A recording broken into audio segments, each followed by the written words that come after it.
অনেক মুসল্লিরা সেজদার সময় পা মাটিতে থাকে না এবং অনেকের নাক মাটিতে লাগে না, তাদের নামাজ হবে কিনা?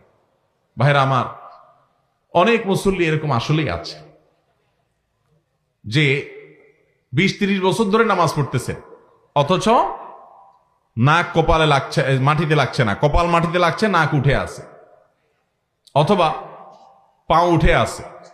নবী করিম সাল্লাল্লাহু আলাইহি সাল্লাম বলেছেন, উমিরতু আন আসজুদা আলা সাবআতি আযমিন, আমাকে 7টি অঙ্গের উপরে সিজদা করতে নির্দেশ করা হয়েছে।